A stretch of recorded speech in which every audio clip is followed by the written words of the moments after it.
दोस्तों, महात्मा रावण जो है एक महान पदवी थी जो 10 कल्पों तक सुव्यवस्थित स्वर्ण काल में शासन किया। यदि वास्तव में मानवीय व्यवस्था को ध्यान देना हो तो रावण काल का ध्यान देना आवश्यक है। रावण ने भगवान राम के पूर्वजों को भी सहयोग किया था। रावण ज्ञान, विज्ञान, ज्योतिष, तंत्र का प्रकांड विद्वान था। महात्मा रावण अद्भुत माँ की अद्भुत संतान था। वर्ण संकरता हमेशा दिव्यता प्रदान करती है। रावण की वर्ण संकरता ने उसे भी दिव्य बनाया। महात्मा रावण ने संसार की सारी सभ्यताओं को जोड़ने का जो उपक्रम किया वो अद्भुत और अकल्पनीय था। महात्मा रावण ने स्वर्ण राज्य की स्थापना की। उसके राज्य में कोई दुखी नहीं था, भूखा नहीं था, चारों ओर सुख ही सुख था। वो अपने गणों को छोड़े रहता था चारों ओर कि देखो कौन नगर, गांव, शहर को छोड़ के, समाज को छोड़ के जंगल में झुंड बना के पिकनिक कर रहा है, साधु का वेश बना के।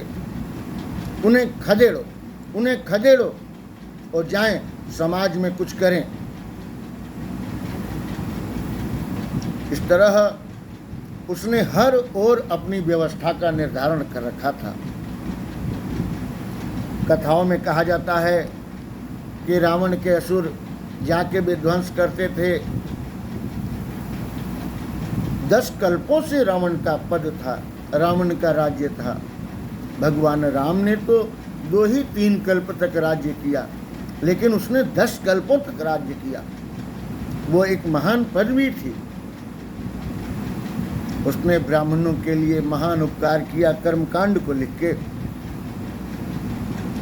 और तंत्र ज्योतिष का ज्ञान करा के।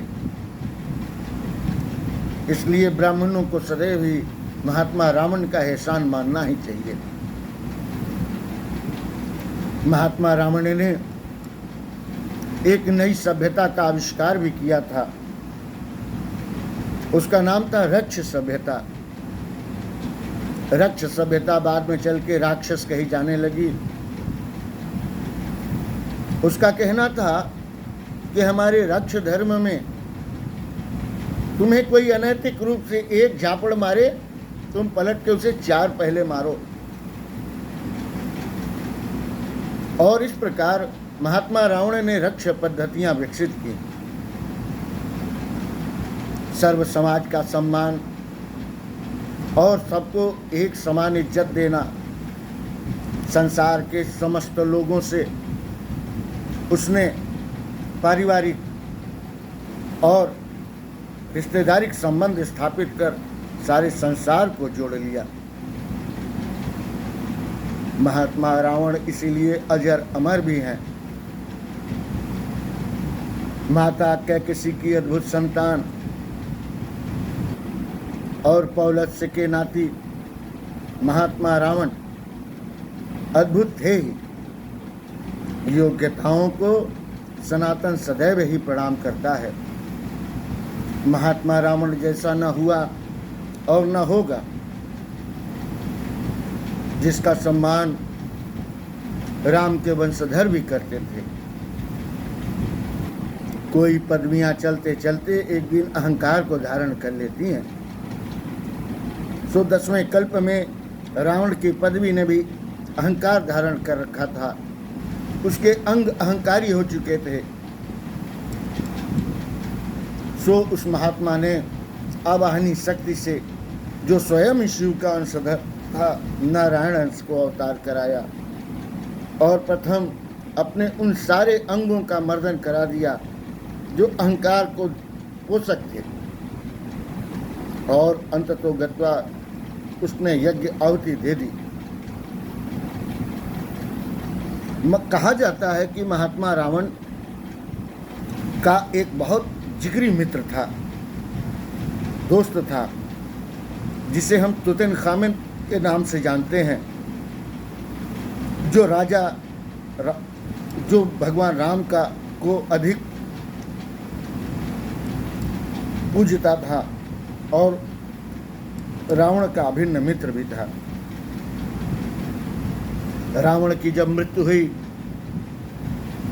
तो भगवान राम के चरणों पहुंचा और उसने प्रार्थना किया कि हे प्रभु, आप तो अवतारी हैं, ऐसा ज्ञानी ऐसा विज्ञानी कभी पैदा न हुआ न होगा, और मैं अपने मित्र के लिए प्रार्थना करता हूँ कि आप इसके 100 को हमें दे दें, मैं इसे ममीकरण करके रख दूंगा।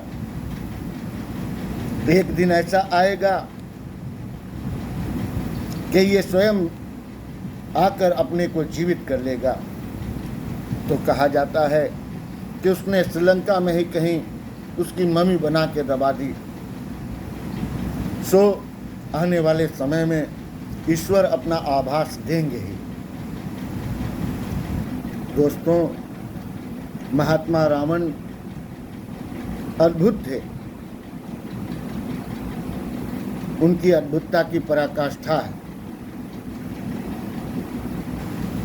जिस प्रकार सनातन धर्म में ऋषि अगस्त बहुत पूजित हैं, उनसे कहीं बहुत श्रेष्ठता को धारण करने वाले महात्मा रावण भी थे। सनातन धर्म हर अच्छाइयों को ग्रहण करता है और बुराइयों का परित्याग करना सिखाता है। सो मित्रों, हमारा राष्ट्र सचमुच अद्भुत है और इसकी अद्भुतता अतुलनीय है, किसी से तुलना नहीं की जा सकती। आइए हम अपने राष्ट्र का पुनर्जागरण करें।